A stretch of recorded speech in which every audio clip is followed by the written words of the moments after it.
내용이 임계현상이라 했는데 제가 아까 강의 시작할 때 말씀드리기를 저절로 아실 거라 그랬죠.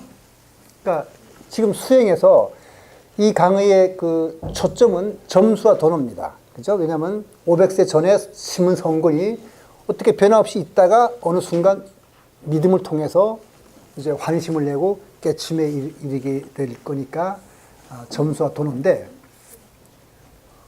어떻게 그렇게 갑작스러운 변화가 일어날 수가 있겠는가? 그리고 그런 게 정말 있는가?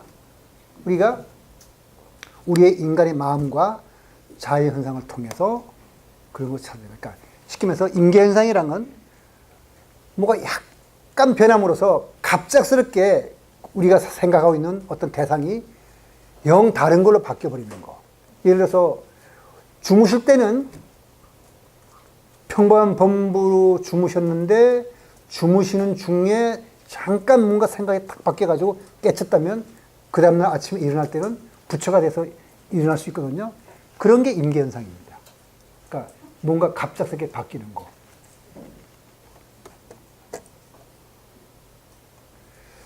먼저 그럼 우주부터 한번 살펴보죠. 우리의 우주는 어떤가? 이건 이미 설명드린 거긴 하지만은 임계현상과 결부시켜서 다시 한번 설명드리는데 우주의 밀도라는 것은 오메가라고 우리가 부르는 건 뭐냐면 우주의 임계밀도라는 게 있습니다.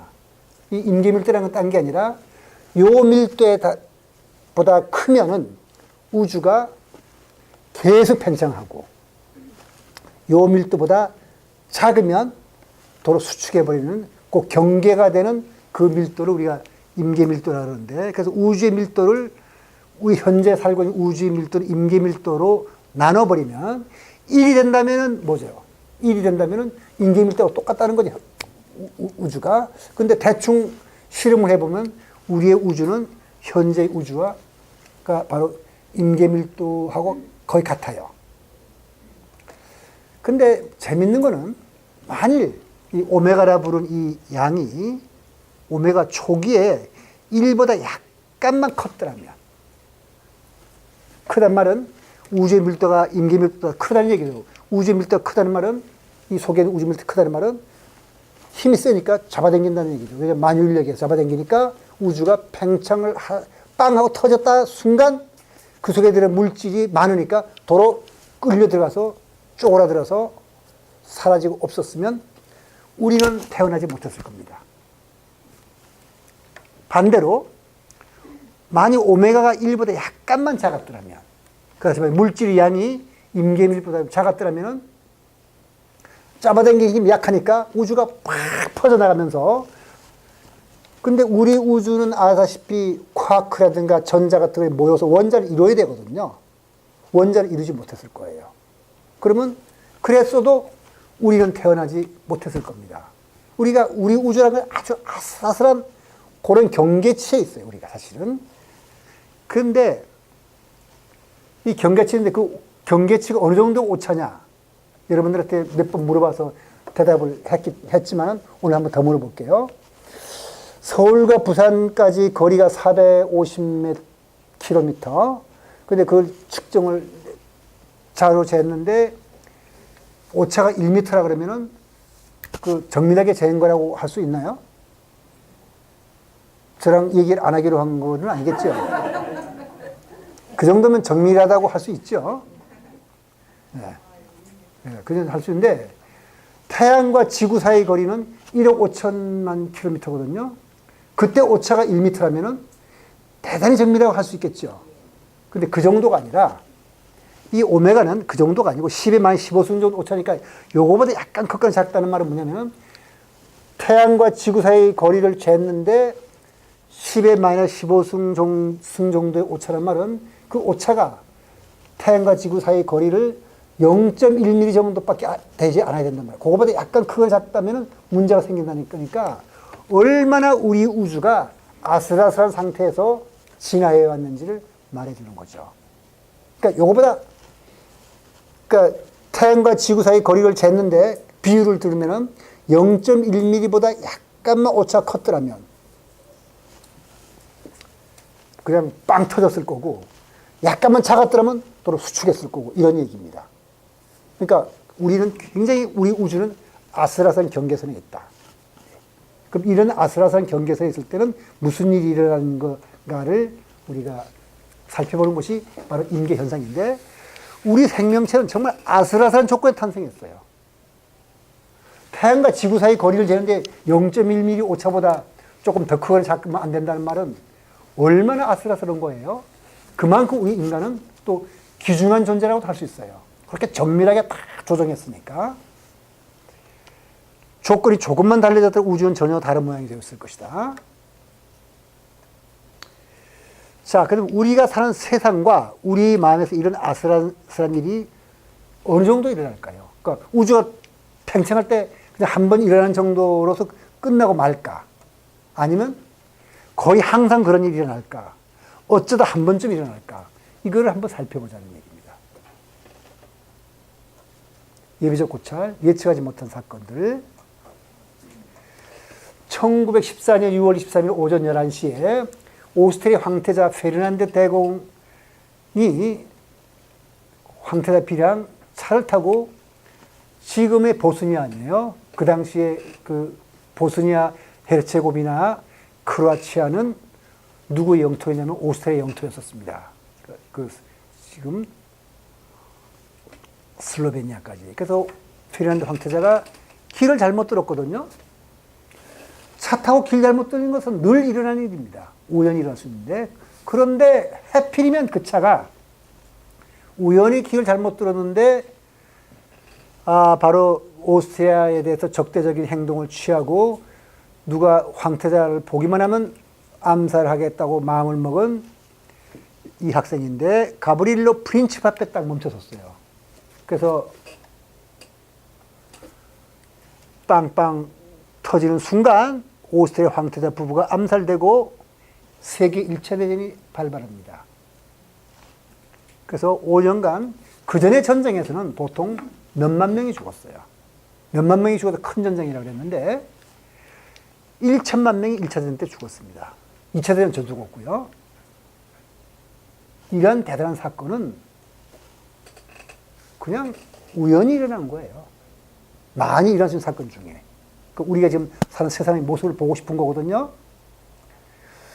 그 다음에 1999년 11월 17일 날 일본 고베에는 지진이 일어났는데 지각이 15km가 갈라지고 건물과 과학 수만 채가 붕괴되고 5천 명이 죽고 3만 명이 다치면 30만 명이 집을 잃었는데 일본은 이 지진의 대비에 대해서 건축물이 가장 그 내진 설계가 잘 된 그런 나라인데도 이런 사건이 터졌어요.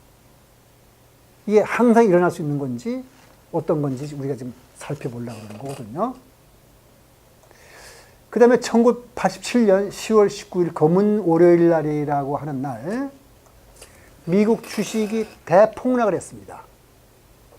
9월 23일 날 주가가 급등해가지고 신문에는 주가가 더 오래갈 거라는 전망이 속출하고 거래량이 급증했는데 기대와는 달리 주가가 주춤거리다가 마지막 때에 폭락을 하더니 그 다음에 그 다음 주에는 14, 15, 16, 3일 동안 연속 폭락을 하고 난 다음에 19일 날은 역사적인 폭락을 합니다.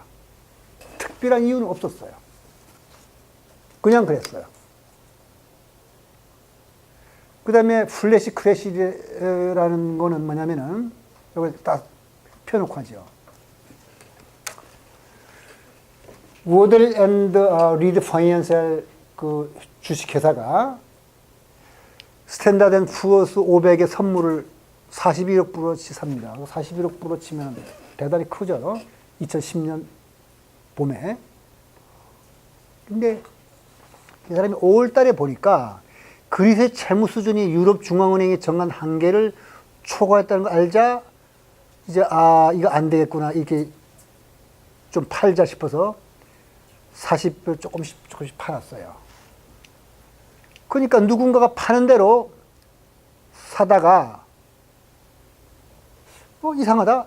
너무 많이 샀다는 걸 알고 선물을 되팔아 버립니다. 그러니까 자 여기 워드앤드 리드 파이낸셜도 팔고 이걸 샀던 사람도 팔고 그러니까 선물이 가격이 수직으로 떨어지거든요.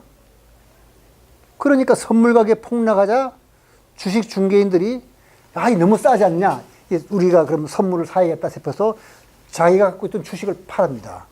그러니까 주식이 대폭락을 해버려요. 아니, 몇 분 만에 9.2% 떨어져 버리고 이런 식의 변동이 있더니 그런데 시장은 조금 있다가 도로 안정이 돼가지고 정상을 찾아버립니다. 원인은 없습니다. 그냥 이렇게 됐어요.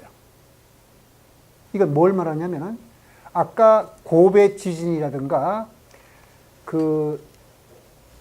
우주 같은 경우는 인간의 마음하고 직접 가온 거다. 이건 인간의 마음인 거죠, 바로. 인간의 마음이 이렇게 이런 모양을 보여주고 있어요. 근데 대중의 지혜라는 건 참 이상해갖고 주식의 요동과 폭락은 자주 일어나는데 또 인간의 지혜라는 건 이상한 게 여러분들은 지금 황소 한 마리 무게가 얼마인지 몰라요. 근데 여러분 같은 사람 800, 이거 실제 실험이거든요. 그 한 번이 아니고 여러 번 한 건데, 실험한 건데, 800을 갖다 놓고 황소 한 마리 무게를 대발하면 어떤 사람은 터무니없어가 800kg이라 부르고 어떤 사람이라면은 뭐 300kg이라 부르는 사람. 대강 우리나라 황소라면 한 300-400kg 정도니까 평균 내체가 뭐 한 400이라고 칠게요. 그러면 하여튼 들쭉날쭉해서 한 사람 한 사람이 부르는 거는 말도 아니게 엉터리 값을 불렀어요. 어떤 사람은 750이라 부르고 어떤 사람은 250이라 부르기도 하는데, 그런데 그 사람들이 부른 걸 다 평균을 내보면 진짜 손무게하고 1% 정도 오차밖에 안 일어나요. 이게 대중들입니다. 그러니까 대중의 지혜는 바로 보이지 않는 손이고, 보이지 않는 손이 있더라도 주식의 요동과 폭락은 자주 일어나긴 하지만 또 그런 대로 안정을 찾아가는 이러한 모습이 우리의 모습인데, 이런 것들은 다 겉으로 드러나는 현상이긴 하지만 인간의 마음이 직접 반영된 거죠. 그죠? 생명은 또 우리가 어떻게 보냐?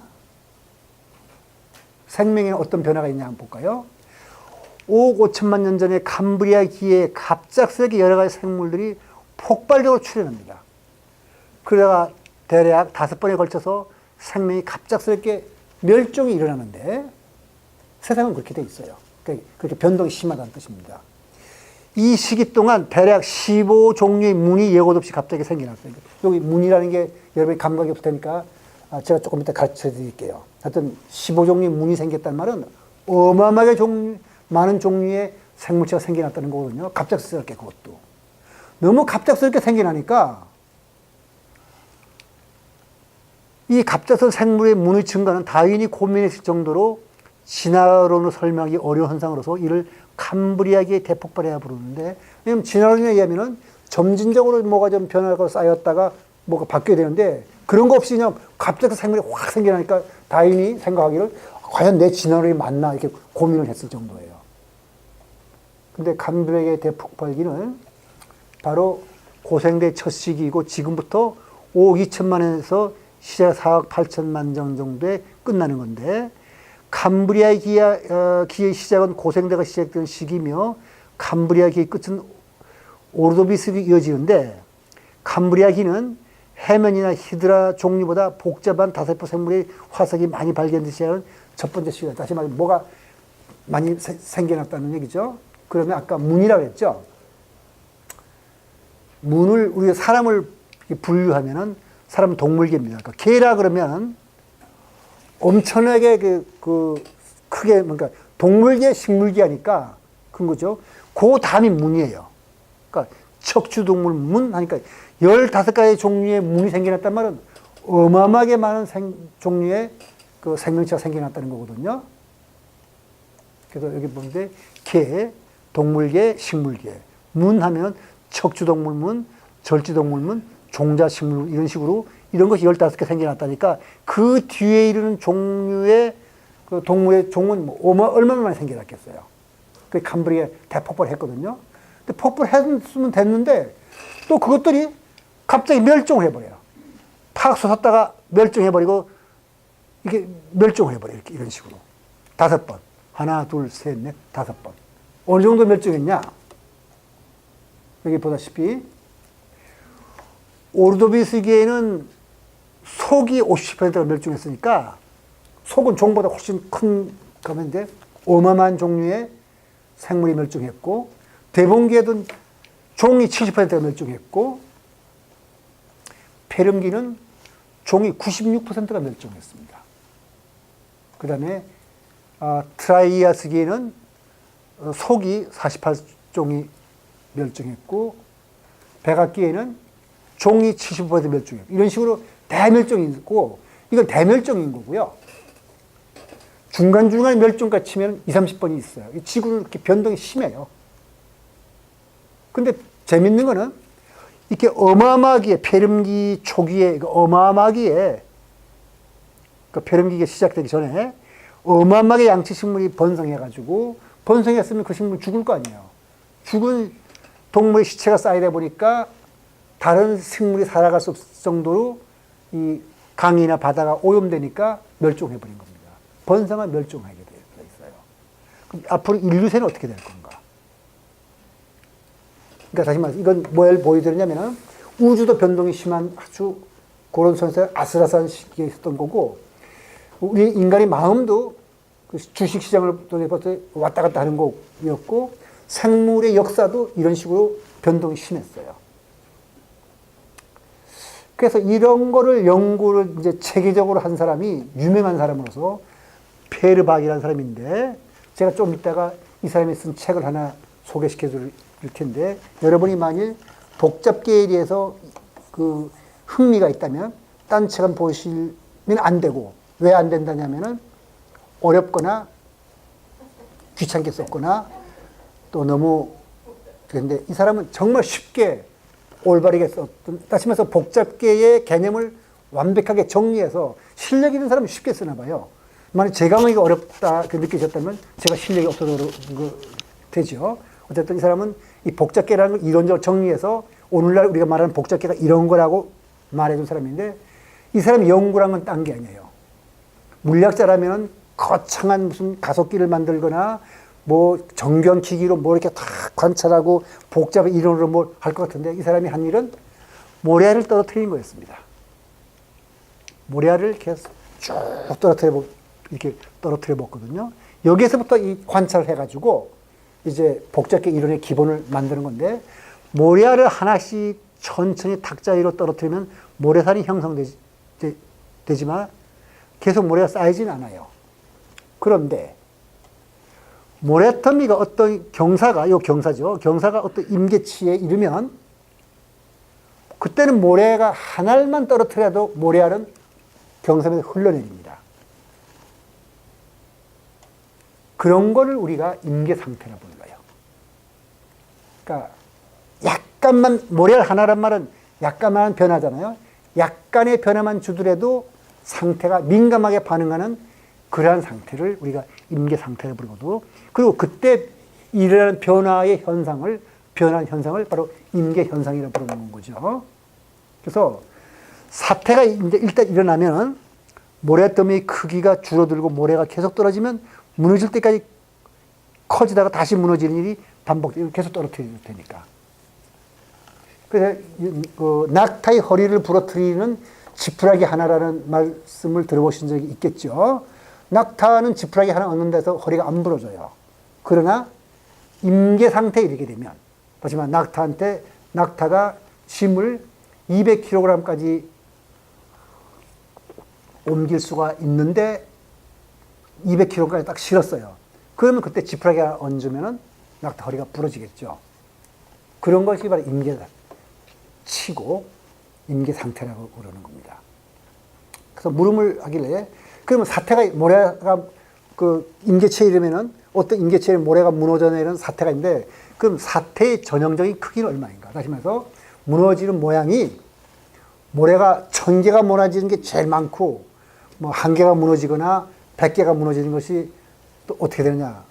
그런 전형적인 크기를 물어보면은 관찰 결과라는 것은 그런 건 없다 그랬어요. 그냥 무너지고 싶은 대로 무너지는 거예요. 어떤 때는 모래가 하나가 구르기도 했고, 어떤 때는 몇백 개나 몇천 개가 구를 때도 있었고, 어떤 데 수만 개가 굴러내려 모래 때문에 전체가 무너지는 경우도 있었어요. 그냥 변덕쟁이라는 뜻입니다. 문제는 모래더미에서 그렇게 임계 상태가 쉽게 저절로 나타나면 다른 곳에서도 임계 상태가 나타나는 것은 아닐까. 사람의 마음에서 일어나는 일은 이것들과 어떤 관계가 있을까? 아까 주식시장을 봐서 관계가 있죠.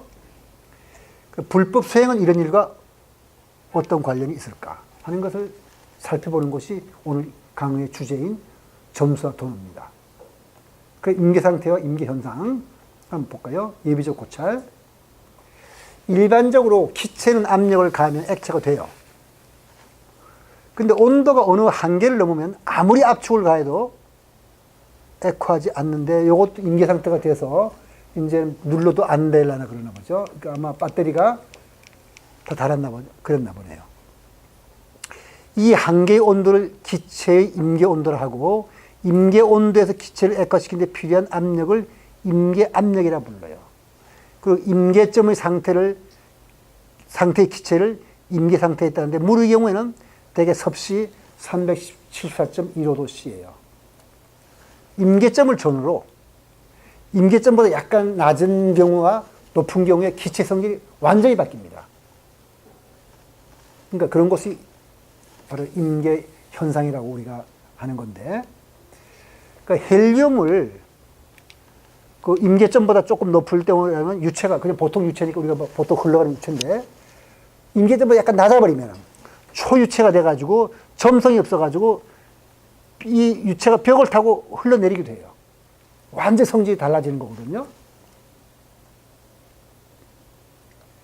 그래서 여기에서 이제 요건 보통 저기 그 기체라 치면은 대가 물 같은 건데 요 임계점을 전후로 해가지고 이거보다 온도가 높아지면 압력을 아무리 가하더라도 절대로 이놈은 그 액체가 되질 않아요. 그래서 인간의 의식도 그 차원이 달라지면 그가 보는 세상과 그의 능력은 보통 사람과는 전혀 달라집니다. 실제로 이건 제가 어떤 그 의사의 숙이었는데 이렇게 됐어요. 이 사람이 그 진단을 받았어요. 그러니까 처음에는 이거 큰일 났구나 하고 죽는다 그랬는데 이 사람이 왜 그런 일을 생각했는지 갑작스럽게 이건 축복이라는 생각을 했답니다. 자기가. 내가 의사인데 내가 암에 걸려봐야지 암 걸린 사람의 마음을 이해하고 그 사람을 치료하는 거지. 내가 암도 안 걸려보고 어떻게 남을 암 치료하나. 그래서 이거는 내가 암을 걸려봤기 때문에 이제는 암을 걸린 사람의 그 몸의 상태 변화라든가 이런 것을 내가 체험을 알게 됐구나 해서 오히려 기뻤대요. 그리고 기쁨과 동시에 이 사람은 뭘 느꼈냐면은 내가 이런 기쁨과 이런 새로운 깨달음을 얻었으니 이 암은 낫는다는 생각을 하고 치료했더니 정말 나았다는 어떤 의사의 수기를 받는데 바로 그런 식의 의식의 차원이 달라지는 거니까 그 사람이 그런 깨달음을 얻기 전까지의 그 사람의 의식 수준과 그런 깨달음을 얻은 뒤에 의식 차원이 달라지는 그런 게 바로 우리 마음에서 일어난 임계 현상이라고 우리가 말할 수 있을 겁니다. 근데 그러한 인간을 찾을 수 있고 검증할 수 있을까? 그건 사실은 부처님의 깨달음이 그런 건데 그걸 검증한 것은 수많은 아라한과 선지식들이 검증한 거죠. 이렇게 해서. 그래서 임계점 이상의 온도와 압력에 놓인 물체를 초임계 유체라고 하고 초임계 상태에 있는 물은 금조차 녹여요. 물도 그렇게 녹일 수 있으니까 물의 성질이 완전히 바뀌는 겁니다. 그러니까 심지어는 셀룰로스나 다이옥신까지 분해할 수가 있고 전혀 다른 존재가 되는 거거든요. 이와 같이 인간의 마음도 다른 존재가 될 수 있는가? 될 수 있다는 게 지금 불교의 가르침인 거죠. 그러면 임계점과 상전이라는 말을 우리가 좀 이해하면 임계점이라는 것은 어떤 물리량을 어떤 특정 값을 가지는 걸 말하는데 임계점과 임계 상태는 기체, 액체의 관계에 대해서만 말하는 것이 아니고 어떤 물리량을 물체 속도도 될 수 있어요. 그 물체 흐르는 물이 속도가 어느 정도 커져버리면 그 전까지는 충유라해서 모든 걸 예측할 수 있는 아주 평온한 물이 되다가 어떤 임계체를 넘는 순간 그 물은 난류라 그래가지고 카오스에 이르게 돼요. 그런 것처럼 어떤 물리량을 경계로 물리계의 상태나 성질이 크게 바뀌면 이 물리량의 값을 임계점이라고 우리가 부릅니다. 그래서 응무소주하여 이생기중이란 말을 듣기 전에 해능선사의 마음과 듣고 난 해능선사의 마음은 크게 달라졌거든요. 그럼 바로 듣는 요 순간이 바로 임계점이고, 그때 이 마음이 변했기 때문에 그런 변화할 수 있는 마음이 있단 말은 해능선사의 마음은 임계 상태에 있었다고 우리가 볼 수 있죠. 그래 인간의 마음에도 임계점이 있을까? 있는 거죠. 해능선사가 그렇게 말을 했겠죠. 그럼 그 임계점이라는 건 도대체 뭘까? 그거를 살펴보는 거죠. 그래서 조금 임계점과 상전이를 놓고 본다면, 임계점을 요게 지금 밀도에 대한 임계점인데, 요거보다 약간 밀도가 커버리면 어떤 물리적 성질이 이렇게 돼버리고, 요거 작으면 이렇게 돼서 크게 변하는 거죠. 그러니까 임계점을 전후로 하여 개의 상태가 급격하게 보는 것을 가르쳐 상전이, 페이즈 트란지션이라고 부르는데, 인간의 마음도 그렇다는 걸 우리가 지금 해능선사의 마음이나 부처님에 의해서 볼 수가 있는 건 거죠. 그다음 아까 암에 걸린 어떤 의사의 경우도 이런 마음의 상전이가 일어났다고 우리가 말할 수가 있을 겁니다. 그래서 이런 걸 이제 물리적으로 쉽게 이야기해서 보려면, 철 원자 하나는 이 자체가 자석이에요. 모든 원자 하나하나는 철뿐만 아니라 자석이거든요, 사실은. 근데 이 원자 자석들은 한 방향으로 줄을 서려는 경향이 있어요. 그래서 원자 자석들이 한 방향을 쥐면 철덩어리 전체가 강한 자석이 되거든요. 질서가 나타나는 거고. 그러나 열을 가하면 원자 자석도 줄을 짓기 어려워서 이렇게 삐뚤삐뚤해지는데, 여기에도 어떤 경계치가 있어요. 무슨 뜻이냐면, 큐리점이라 불러가지고, 대강 제가 기억에 700 몇 도인데, 얼마인지 정확하게 이 페이지를 넘겨야 알겠네요. 그래서 이렇게 자기장을 걸어주면 이렇게 착 질서를 유지되거든요. 이렇게 삐뚤삐뚤 하던 것이. 부분적으로 이렇게 됐어요. 자기장 걸어주지 않으면 어떤 거는 이런 방에 돼 있다, 이런 방에 돼 있다. 그러니까 전체적으로 보면 삐뚤삐뚤 자석일 수가 없죠. 그런데 큐리점이라 그래가지고 770도를 전후로 이거보다 낮으면 이 철은 이렇게 강한 자석이 될 수 있어요. 요거보다 낮으면 아무리 강한 자석을 갖다 놓더라도 철은 절대 자석이 안 돼요. 그러니까 요 770도가 임계점이거든요. 요 임계점을 경계로 철의 행동이 전혀 달라집니다. 그러니까 인간의 마음을 비유하면 어떤 깨달음이 오면은 그 깨달음이 온 다음부터의 인간의 마음과 깨달음이 얻기 전까지 마음은 얼굴 모양 같을지 몰라도 그 사람은 이미 딴 사람이 되는 건 거죠.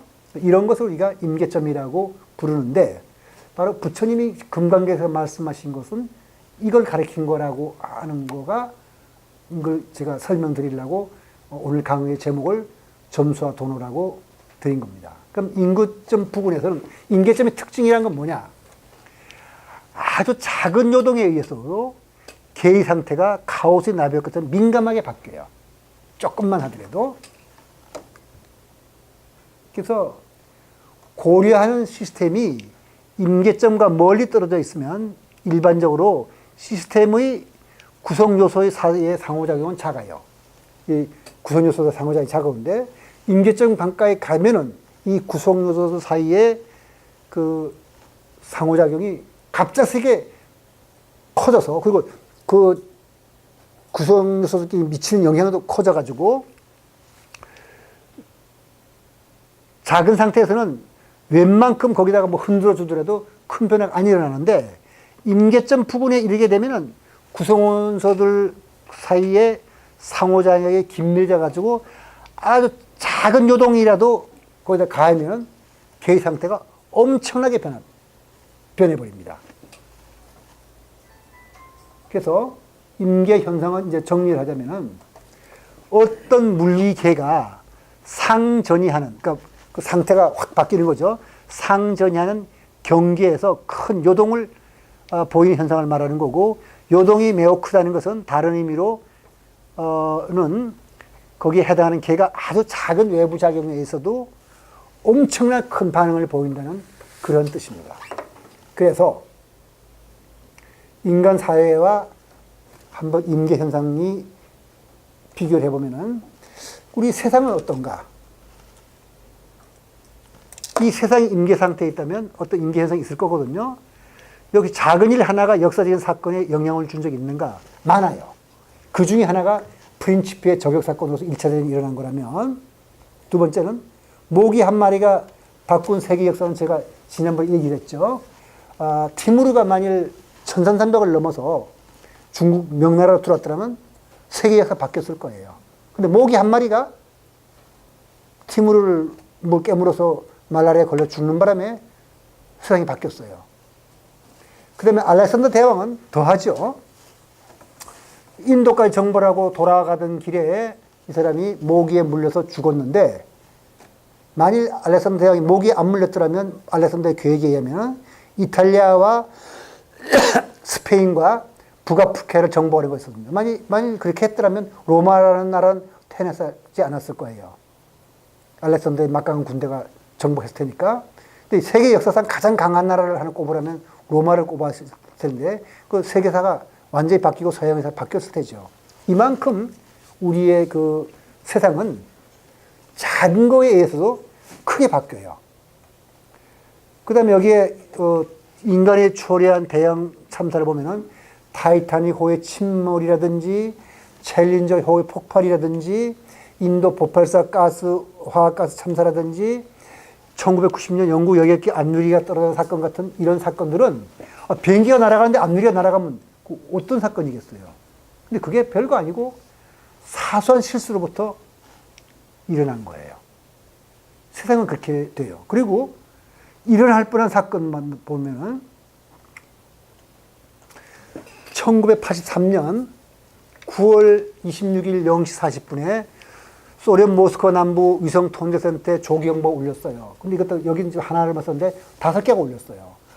미사일 경보가 하나만 울리더라도 그 미국이 소련을 향해 핵미사일 발사했다고 하는 건데 그게 5개가 동시에 울렸으니까 미국이 공개하는 건 맞죠.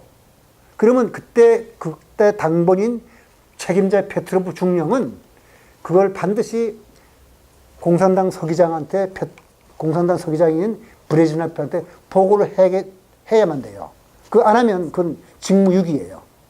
근데 페트로프가 딱 생각하기를 왜 하필 5개만 울려? 우리가 이런 경보기가 수백 개가 있는데 만약 정말 미국이 우리한테 미사일을 쐈더라면 수백 개 중에 적어도 70%, 80% 울려야 되지 5개만 울린다는 것? 이건 뭐가 잘못된 거다고 자기의 판단에 의해서 딱 보고를 안 했어요. 근데 소련의 그 당시에 규정에 의하면 보고를 하게 되면 브레즈네프는 30분 내로 핵단추를 누리게 되었다고 합니다. 이게 다 기록에 나오는데, 근데 무시했기 때문에 핵전쟁은 안 일어났는데, 문제는 이 사람이 핵단추를 누르지 않은 것은 직무유기거든요.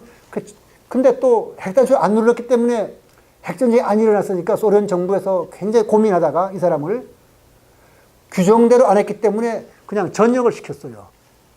큰 벌은 안 주고. 그런데 이 사건이 알려지자 2006년에 유엔에서 이 사람한테 세계 시민상을 줬습니다.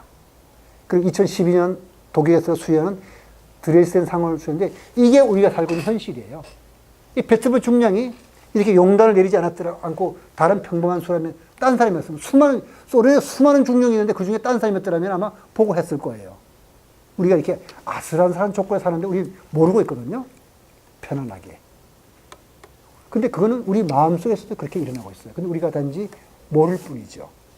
그러니까 의식과 무의식의 경계에 해당하는 보이지 않는 곡에서는 뭐 별의별 일이 다 일어나가지고 곡에 뭐가 살짝 의식으로 떠오르는 순간 나는 딴 일을 할 텐데 그걸 내가 지금 모르고 있을 뿐이에요. 그리고 알렉산더 프레밍은 이 사람은 중요한 발견 큰 거 2개를 했는데, 하나는 이 사람이 세균을 배양하다가 감기에 걸려서 콧물을 훌쩍거리다가 콧물에서 떨어뜨렸어요. 거기다가 그 세균 배양기에다가 실수죠. 그 떨어뜨리면 안 되는데. 근데 재밌는 거는 떨어뜨려 놓으니까 다른 데는 세균이 잘 자라는데 콧물에는 안 자라요. 아, 그럼 콧물에는 뭐가 세균을 죽이는 뭐가 있다고 해서 검사를 해봤더니 우리의 침과 콧물에는 이소자임이라는 어떤 효소가 있다는 걸 발견해가지고 이것이 소독작용을 한다는 걸 알았어요. 그 어린애들이 뭐가 다치면은 혀를 핥고 침 좀 바르거든. 저는 어렸을 때 시골 자라가지고 다치면 침을 발랐는데 아주 좋은 소독이 맞아요. 그걸 플레밍이 발견했거든. 그 실수로부터. 그 다음에 이 사람은 실수를 2번 했어요. 근데 참 운도 좋은 사람이 실수할 때마다 큰 발견하게 되는데 세균 배양기에서 실수로 뚜껑을 닫지 않았더니 그 푸른 곰팡이가 날아 들어갔어요. 근데 그 푸른 곰팡이 주변에서는 세균이 못 자라는 걸 보고서 거기서 페니실린을 발견하거든요. 그래서 그 발견하고 난 다음에 페니실린 이런 말을 발견한 다음에 자기 후배들한테 이런 말 했어요. 제자들한테 시름이 젊은 연구원들에게 충고를 한마디 한다면 나는 우리의 인생에서 우연은 놀랄만한 영향을 끼친다고 지적하려고 한다. 그것은 이렇다. 실험실에 특별하게 나타나는 모습이나 생기는 일을 절대로 소홀히 말. 뭔가 탁 띄면은 우연히 일어났다고 하더라도 거기에 뭐가 있다 생각하고서 사소한 것이라도 놓치지 말아라. 그러니까 우리는 인간 세상은 그 사소한 것에 의해서 엄청난 변화를 가져온다는 것을 플레밍이 말을 한 겁니다. 그러면 지난번에 신문이 났는데 우리나라의 그 어떤 극악무도한 그 폭력 조직배들을 잡아서 조사를 해봤더니 자기는 고등학교 때 어떤 사람은 중학교 때 자기 선생이 한마디 자기한테 너는 뭐 이런 쓸모없는 놈이야 라는 말을 한 말 듣고서 마음이 삐뚤어져가지고 이런 그때 말 선생님이 나한테 그런 말씀을 안 했으면은 내가 이러지는 않았을 거라는 말을 들었는데 그러니까 새치혀로 내뱉던 작은 말 한마디가 인생을 망가뜨린 경우는 무수히 많습니다. 그럼 반대로 그 생애를 아름답게 빛나게 할 수 있는가 하는데 이건 조세핀 김이라는 하버드대학교 교수인데 책 2권 썼어요. 근데 이분은 어떤 나버리냐면 이런 경험을 했어요. 조세핀 김은 다 열어놓고 할게요. 8살에 부모를 따라 이민을 갔는데 말을 한마디 못하니까 애들이 놀아주지 않죠. 그럼 왕따 당했어요. 국내에 4학년 때까지 영어를 못하니까 그러면 인간은 다른 사람과 말을 하거나 이런 거 못하게 되면 이건 바보가 되거나 별일이 생겨요. 나이가 들어서 친구랑 얘기하자면 그건 치매에 반드시 걸리게 되거든요. 그런데 인생의 전기가 왔어요. 제니 킵스 선생님을 만났는데 이 선생님은 어떤 선생님이냐면은 너무나 친절해가지고 얘가 영어를 모른다는 말고 얘가 가지고 있는 영한사전을 찾아서 그 사람 영어를 알 줄 아니까 영어를 찾아서 거기에 있는 한글을 가르쳐 주면서 이거 읽어보라 해서 영어 단어를 알게 하는 거예요. 그래서 걔는 선생님이 찾아주는 영어사전 보고서 아, 영어로 이런 거는 한국말로 이런 걸 알았는데 어떻게 하다가 단어 10개를 풀었더니 선생님이 아주 얘를 두드려주면서 원더풀 하면서 100점을 탁 준 거예요. 얘가 미국 와서 8살부터 한 2년인가 3년 동안 친구도 없고 무슨 자기한테 관심도 가져준 데 없는데 자기 등을 두드려주면서 친절을 베풀 뿐만 아니라 원더풀이라고 쓰고 100점 준 선생을 만났더니 너무너무 기분 좋아졌어요. 그랬더니 6개월 만에 말문이 열렸고 이제 영어를 들을 뿐만 아니라 말문이 많이 열렸고 선생님이 아이 인생을 바꿔서 지금은 하버드대학 교육대학원 교수이자 정신건강 상담사입니다.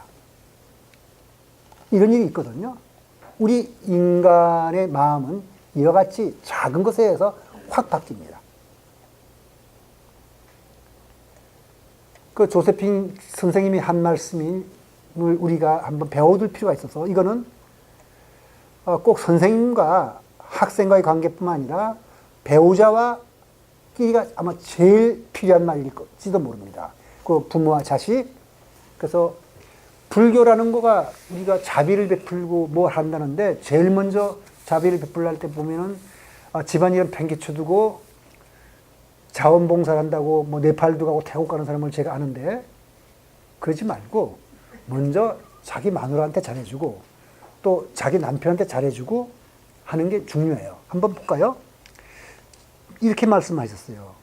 교육 시스템이 아무리 엉망이고 이 말은 우리 가정 분위기가 아무리 엉망이고 남편이 잘못했고 아내가 잘못했다 하더라도 학부모가 엉망이어도 아이를 진심으로 돌봐주는 단 한 명의 어른만 있으면 그 아이는 변. 이 말은 우리가 바꿔서 단 한 번만이라도 내가 배우자를 관심을 가지고 잘해주겠다는 생각이 있다면 내 마음을 아프게 하고 자꾸 마음이 간 아이에게 관심을 기울이는 단 한 명의 어린이 되어주자. 그러니까 우리는 배우자가 마음에 안 들더 하더라도 억지맘이라 내서 한번 관심을 가져주면 영 딴 사람이 될 수 있다. 이런 예를 지금 들어서 인간의 마음은 그런 거거든요.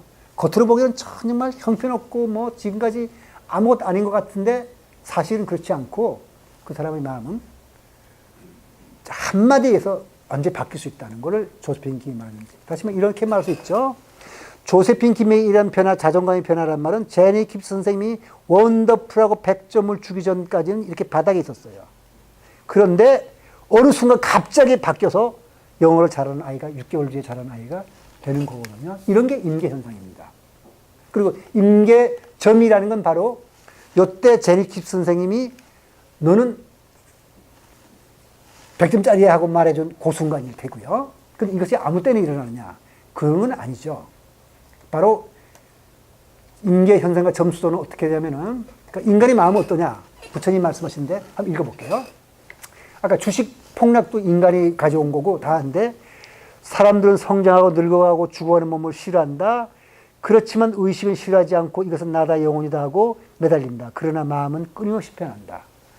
차라리 이 몸을 자아로 생각하는 편이 낫다. 우리가 마음이라고 부르거나 의지라고 부르거나 의식이라고 부르는 것은 한순간에 일었다가 다른 순간에 사라지며 밤낮으로 바뀌고 변하느니라. 마치 원숭이가 숲에서 놀 때 나무들을 오가면서 이 나뭇가지를 놓자마자 바로 다른 나뭇가지를 잡는 것 같이 그 마음이라는 것은 한순간이었다가 다른 순간에 사라지고 밤낮으로 바뀌느냐. 그러니까 변덕쟁이라는 얘기인데, 변덕쟁이라는 말이 무슨 말이냐면 우리의 마음은 인간적 인간의 마음은 인계상점 부분에 있다는 뜻입니다. 그러니까 변덕이 심한 마음을 절망할 필요가 없어요. 아, 내 마음이 변덕이 심하다는 말은 내가 갑작스럽게 뛰어난 사람이 될 수가 있겠구나 한다고 여러분이 긍정적인 마음을 가지세요. 그 변덕이 심한 사람을 보고 나무랄 것이 아니라 저 친구는 지금 변덕이 심하기를 한데 아, 저 변덕이 심하니까 내가 조금만 어떻게 잘해주면 확 바뀌는 훌륭한 사람이 되겠구나 하고 긍정적인 마음을 가지고 배우자나 자식을 대하라는 것이 바로 이 부처님 말씀의 요지라고 여러분들이 해석하시면 될 겁니다. 그래서 마음의 작용은 예측할 수가 없어요. 다시 말해서 깨달음의 상태가 있는 것으로 봐 사람의 마음은 분명히 좀 부근에 있어요. 육도 윤회의 세계에서 인간계까지 깨치기 제일 좋다는 말은 빈말이 아니죠. 다시 말해서 육도 윤회에서 천상에서부터 지옥까지 그 여러 가지 세계가 있는데 그 세계에서 인간계가 제일 깨치기 좋다는 말은 바로 이 변덕이 심한 마음을 갖고 있기 때문에 그래요. 변덕이라는 말이 심하다는 말은 인계점 부근에 왔다는 뜻이거든요. 그러니까 이 말은 빈말이 아니에요. 정말 인간계가 깨치기 제일 좋은 상태예요. 그래서 그러면 정말 깨칠 마음에 가려면 임계점에 이르기 위해서는 노력이 필요하죠. 그러니까 부처님 말씀의 금강경에 500년 전에 심은 섬근이 지금 싹이 터서 뭐가 된다는데 그건 그냥 되는 게 아니고 꾸준한 노력에 의해서 임계점 부근이라 하더라도 우리가 인간이 마음이 요만치 와 있다는 얘기인데 요까지 바짝 붙여야 되죠. 그러려면 꾸준한 노력이 필요해요. 그래서 조금만 더 노력하면 임계점 부근을 지나는 순간 나는 뉴 펑션 해가지고 아주 굉장한 사람이 될 거니까 우리는 그런 사람이에요. 사실 다 여러분이나 저나. 그러니까 그렇게 용기를 가지고 불법을 수행하고 바른 생활을 해야 된다는 걸 우리가 금강경을 통해서 이해하시면 500세에 진 성근이라더라도 지금 이렇게 싹이 트거든요. 그러니까 어떻게 싹이 그렇게 틀 수 있는가는 그 메커니즘은 제가 다음 달에 말씀드리는 것이고 지금은 그런 현상이 있을 수 있다는 것까지만 말씀을 드리는 겁니다. 임계상태의 보편성. 사실 세상은 단순해요. 그래서 그런 제목의 책도 있거든요. 제멋대로 일하는 사건들에도 굉장히 단순한 법칙이 있고 더군다나 거기에 대해서 기가 막히게 잘 쓴 책이 아까 말씀드린 대로 페르박이 쓴 책이 이 자연을 어떻게 움직이는가 하는 책인데 이 페르박이 확신을 가지고 쓴 책으로서 복잡계에 관한 책을 꼭 하나만 꼽으란다면 저는 이 책을 추천하겠고 아마 물리학을 공부한 사람이라면 대개 이 책을 추천할 겁니다. 이 책에 나오는 내용을 잠깐만 설명을 드리려고 그래요. 먼저 여기서 지진을 얘기하는 건 사실 지진만 얘기하고 싶은 게 아니라 우리의 인간의 마음을 제가 바로 물리학이 바로 말을 못하기 때문에 그거를 자연현상에 비추어서 우리의 인간의 마음을 추론하고 싶어서 지금 지진 얘기를 하는 거거든요. 규모 4의 지진이 1000번 일어날 때 규모 5의 지진은 100번 일어나요. 요게 지진의 강도를 4나 5나 6을 할 때 꼭 하나 록으로 했기 때문에 하나 올라갈 때마다 10배씩 강해지는 겁니다. 그러니까 10배 강한 지진이 일어나게 되면 이런 횟수는 10분의 1로 줄어들어요. 아주 규칙적으로. 규모 6의 지진은 4보다 100배 더 강한 거니까 1000번보다 또 100배 줄어서 10번 일어나요. 이게 아주 굉장히 규칙적이에요. 그래서 이 법칙은 대지진이 어떤 특별한 역할이 하는 것이 아니라는 걸 말해준다. 대법칙, 그 지진도 그냥 이런 법칙에 의해서 어쩌다 생긴다는 뜻이죠. 이 법칙은 지각이 스스로 임계 상태로 조직한다는 뜻이다. 이런 걸 지금 페르박이 얘기하는 거고요. 이걸 이제 록으로 취하면 이렇게 1000번이라는 것과 10배 강해진 것은 100으로 줄고 100배로 늘어나는 것은 또 100분의 1로 줄었으니까 정확하게 직선을 이루게 되겠죠. 그래프를 그려버리면. 바로 이 법칙이 그 인간, 지각을 스스로 임계 상태로 들어가서 임계 현상을 만든다는데 이게 자기 닮은 구조예요. 하지만 이 부분을 확대하면 똑같은 모양이 되는 거고. 그러니까 어떤 걸 확대해야 똑같은 모양이 된다는 말은 결국 우리 인간의 마음은 굉장히 훌륭한 사람의 마음도 있고 중간쯤 되는 사람도 마음이 있고 작은 사람도 마음이 있지만은 그러니까 형편없는 사람의 마음도 있지만은 사실은 그 사람의 마음도 확대해 보면 저기 바닥에 있는 사람의 마음도 굉장히 훌륭해질 수 있는 요소를 가지고 있고 굉장히 훌륭한 사람의 마음에 있는 것도 확대하면 똑같다는 말은 비열한 사람의 마음의 요소를 가지고 있다는 겁니다. 그러니까 아주 우리가 비열하고 나쁘고 좋은 것까지 전체 요소를 다 함께 마음에 가지고 있어요. 그러니까 어떤 사람은 그 중에 어느 부분이 나타났을 뿐이지 그러지 않을 수 있는 요소가 있기 때문에 예수가 말하기를 가늠한 자가 마음속에 가늠한 자를 하지 않았을 때 돌로 치라는 말이 그런 거거든요. 근데 그 중에 어떤 것이 나타날지는 그 사람의 교양이나 이런 거에서 이게 나타났지만은 이 사람이 극한상에 말아치면은 도덕질하고 강도질할지도 몰라요.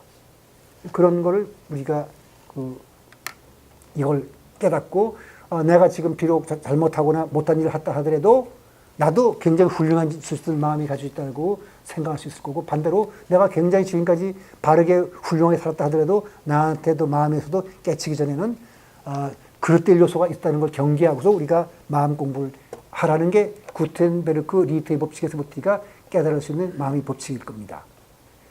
그 다음에 여기서 한번 보면은 지진을 예측할 수 있는 사람은 바보나 허풍성이 또는 거짓말일 뿐이다. 그 다음에 실제로 지진이 일어난 후에는 자세히 얘기할 수 있다. 지진의 원인이 된 단층을 알아내고 진원지를 정확히 집어낼 수 있다. 이러한 정보로 지진학을 연구하는 사람들은 대규모 지진을 예측할 수 있다고 하는데 그렇지 않고 우리가 모래더미 모형의 경험을 안 사실은 그렇지 않다는 것이다.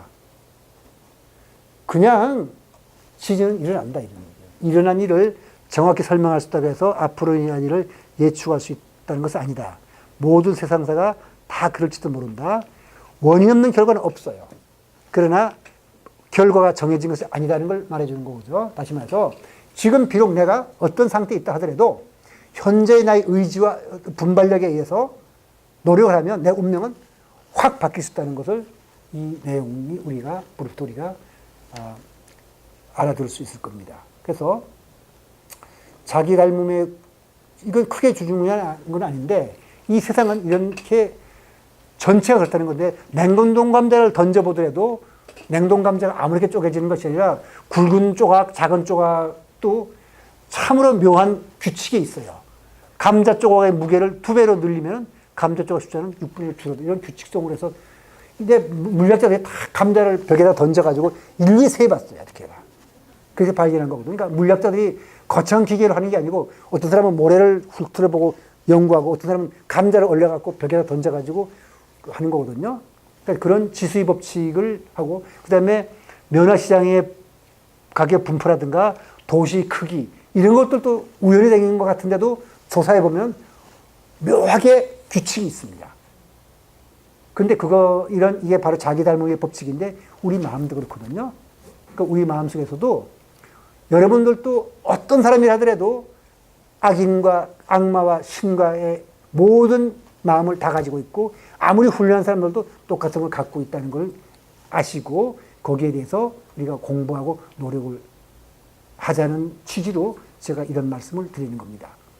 그러니까 이건 뭐 그냥 인계현상과 묘감세 법칙이란 말은 그냥 그 자기 닮음의 구조를 이렇게 그 그래프로 나타나면은 뭐 큰 사건이나 작은 사건이나 다 똑같은 모양을 가지고 있다는 거니까 아까 했던 말씀을 한번 강조하기 위해서 더 그려놓았던 거고요.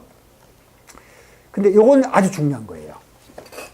하이니케 법칙은 우리가 무슨 일이 있을 때 전조가 있다는 뜻에서 여러분 스스로가 그걸 짐작할 수가 있어요.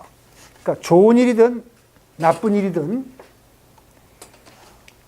큰 일에는 어떤 전조가 있어요. 그러니까 사건이 일어난다면은 그 하이니트라는 어떤 보험 외판원이 발견한 사건인데 큰 사건이 일어나고 작은 사건이 일어나고 일어날 뻔한 사건이 일어나고 하다면 어떤 큰 사건이 한번 일어났다면 사실 그 전에 그와 유사한 작은 사건이 29번 일어났어요.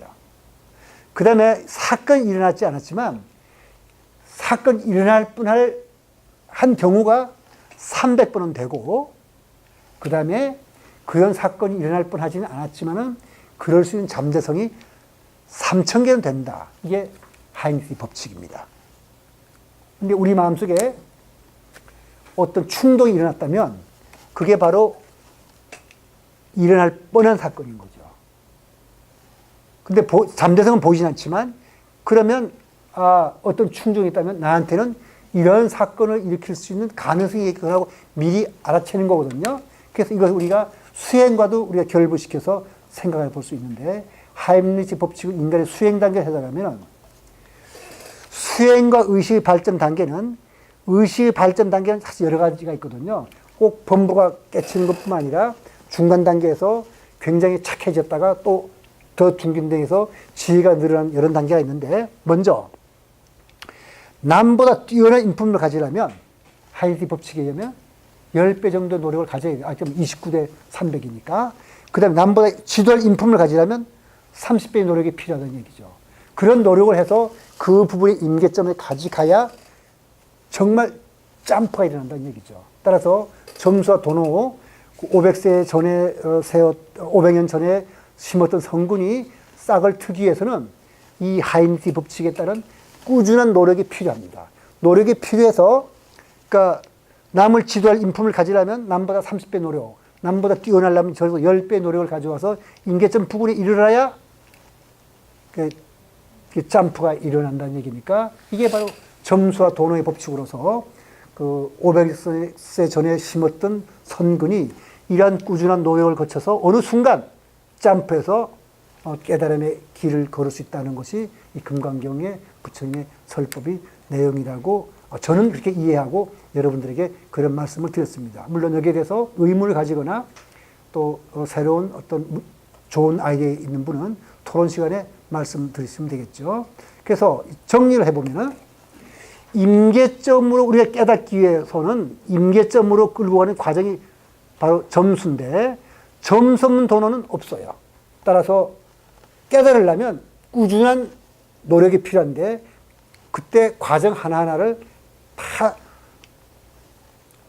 그 소중히 여겨야 돼요. 그게 바로 그 지난번에 말씀드린 대로 제임스 가필드 대통령의 생활 태도였죠. 무슨 일을 하든지 간에 그것이 내가 맡은 소중한 일이라는 생각을 했던 거거든요. 그러니까 점수와 돈은 둘이 아닙니다.